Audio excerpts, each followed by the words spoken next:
आपका स्वागत है साइरोबाइट्स के एक नए एपिसोड में। आइए बात करते हैं टेक्नोलॉजी की दुनिया में क्या नया चल रहा है। सबसे पहली खबर आ रही है Xiaomi कंपनी से कि आपको पता होगा Xiaomi कंपनी स्मार्टफोन वगैरह ज़्यादा बनाती है, उसी में उसकी एक्सपर्टीज़ है। लेकिन Xiaomi कंपनी अब लेकर आ गई है एक इलेक्ट्रिक कार इलॉन मस्क को डायरेक्ट टक्कर देने के लिए। लोग कंपेयर कर रहे हैं उनकी जो नई कार है, अभी आप फोटो देख सकते हैं उस कार का। इस कार को कंपेयर कर रहे हैं इलॉन मस्क की टेस्ला से। तो इसका मतलब है कि अब पूरी दुनिया में जो बड़ी कंपनियों में सिर्फ टेस्ला का ही नाम नहीं है, अब भाई Xiaomi कंपनी कार बनाने लगी है और कई पता नहीं कितने बहुत लाखों में उसके प्री ऑर्डर वगैरह सब कुछ हो चुके हैं। इसका मतलब है अब और कंपनियां भी आएंगी। तो अब क्या होगा कि जो प्राइस जो है, अभी आपको पता है यार, जो चार्ज होने वाली कारें जो होती है ना, ये इलेक्ट्रिक कार इन नॉर्मल कारों से बहुत महंगी होती है। वो इसलिए होती है क्योंकि भाई ये सस्ती पड़ती है, लॉन्गर रन में चार्ज करके आप चला सकते हैं। हमारे यहाँ इंफ्रास्ट्रक्चर अभी बिल्ड हो रहे हैं, चार्जिंग स्टेशन वगैरह खुल रहे हैं, दिल्ली में आपको देखने को मिलेंगे, हर जगह नहीं है। लेकिन जब बहुत सारी कंपनियां आएंगी तो वो चार्जिंग स्टेशन भी स्टैब्लिश करेंगी। तो इससे ये है भाई कि फ्यूचर इलेक्ट्रिक कार का ही होने वाला है। और अब जैसे आप फोन खरीदते हो, शायद आगे आने वाले वक्त में आप ऐसे इलेक्ट्रिक कारें खरीदेंगे, अलग अलग बजट में, अलग अलग मॉडल में, और यूट्यूबर्स फिर इलेक्ट्रिक कारों को रिव्यू करेंगे। मजा आएगा। दोस्तों अगली खबर आ रही है फोन पे से। अब आप फोन पे और यूपीआई का इस्तेमाल करके दुबई में, यूएई की और बहुत सारी जो जगहें हैं वहां पर पेमेंट कर सकते हैं। मेजरैक और बहुत सारी कंपनियां हैं वहाँ की, नियो पे वगैरह, उनकी पार्टनरशिप कुछ फोन पे वगैरह से हो गई है।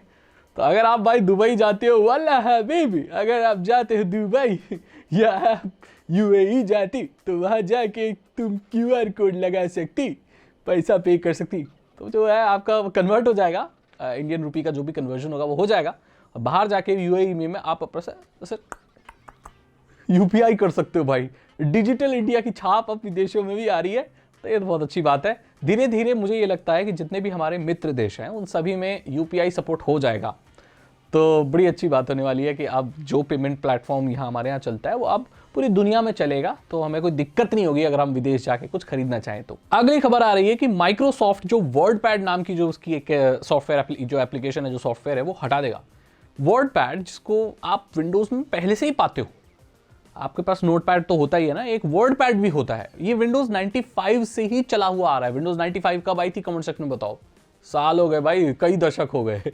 आप में से बहुत सारे लोग पैदा भी नहीं हुए होंगे जब विंडोज 95 आई थी। तो उसके साथ से ये तब से लेके अब तक आ रहा है। लेकिन विंडोज 11 में या नेक्स्ट अपडेट्स में जो वर्ड पैड है उसको इस साल के अंत तक हटा दिया जाएगा। तो उसको ऑफिशियली हम अलविदा बोल देंगे, बाय बाय।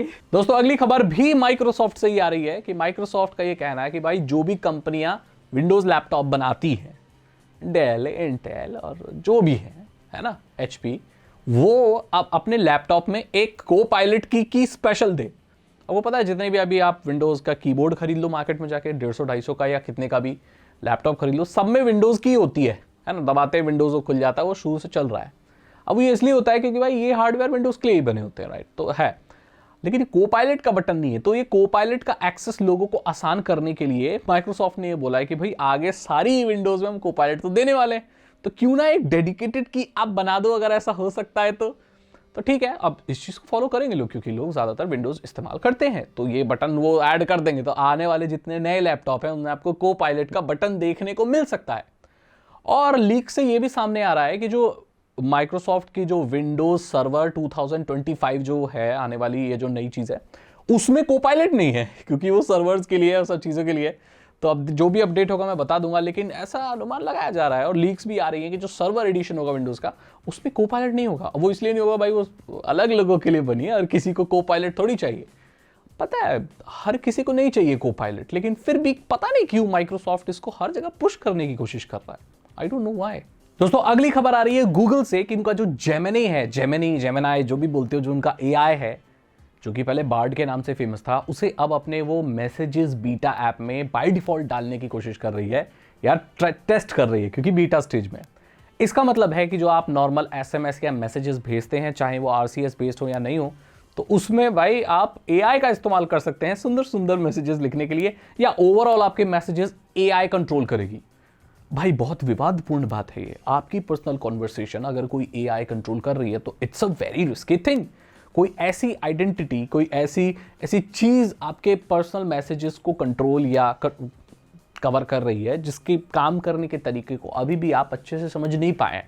कौन नहीं समझ पाया? मैं गूगल की बात नहीं कर रहा हूं, मैं नॉर्मल लोगों की बात कर रहा हूं। और यही पता है, यही इशू मैंने बताया था कि विंडोज़ के साथ भी है। जैसे विंडोज़ में आप कुछ भी फाइल मैनेजर हो गया, फाइल एक्सप्लोरर हो गया, सबको आप कोपायलट का एक्सेस दे रही हो, तो मतलब वो कुछ भी कर सकता है ना उसमें। अगर आप कोई कमांड दो और वो गलत समझ ले तो कि मेरी सारी फाइल उठा के मेरे दोस्त को भेज दो, अब वो कैसी फाइल है, आपकी पर्सनल फाइल है, आपकी कंपनी के सीक्रेट दस्तावेज हैं, कुछ भी हो सकता है ना, तो वो तो उठा के भेज देगा। तो कंप्यूटर को किसी हद तक ही एआई का एक्सेस देना चाहिए। जहां पर आपकी पर्सनल इंफॉर्मेशन है, मुझे ये लगता है कि एआई को अभी उसका एक्सेस देना नहीं चाहिए।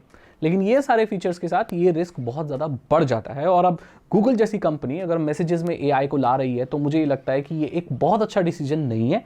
और जो प्राइवेसी कंसर्न लोग हैं वो शायद इसको इतना जल्दी अडेप्ट नहीं करेंगे। इसी के साथ मैं आज के टेक्नोलॉजी अपडेट्स और साइबर बाइट्स के एपिसोड को खत्म करता हूँ। आई होप आपको पसंद आया होगा। हाँ, मैं डेडिकेटेड वीडियो बनाने के बारे में सोच रहा हूँ, गूगल के आरसीएस के बारे में और एप्पल में क्या चल रहा है, लेकिन शायद वो वीडियो मैं इस चैनल पर नहीं बनाऊंगा, मैं वो वीडियो साइबर सागर पे बनाऊंगा। तो जो थोड़ी ऐसे मेन स्ट्रीम टेक वीडियो होती हैं, जो एक एक्स्ट्राज होते हैं, वो मैं वहाँ बनाता हूँ। तो आप मेक श्योर उस चैनल को भी सब्सक्राइब करें, लिंक डिस्क्रिप्शन में आपको मिल जाएगा। चैनल को सब्सक्राइब करें, इस वाले को बेल आइकन को प्रेस करें, और साइबर सिक्योरिटी और इथिकल हैकिंग में इंटरेस्ट है तो डिस्क्रिप्शन चेक करें। मैं मिलता हूँ आपसे अगली वीडियो में। Thank you so much and good bye.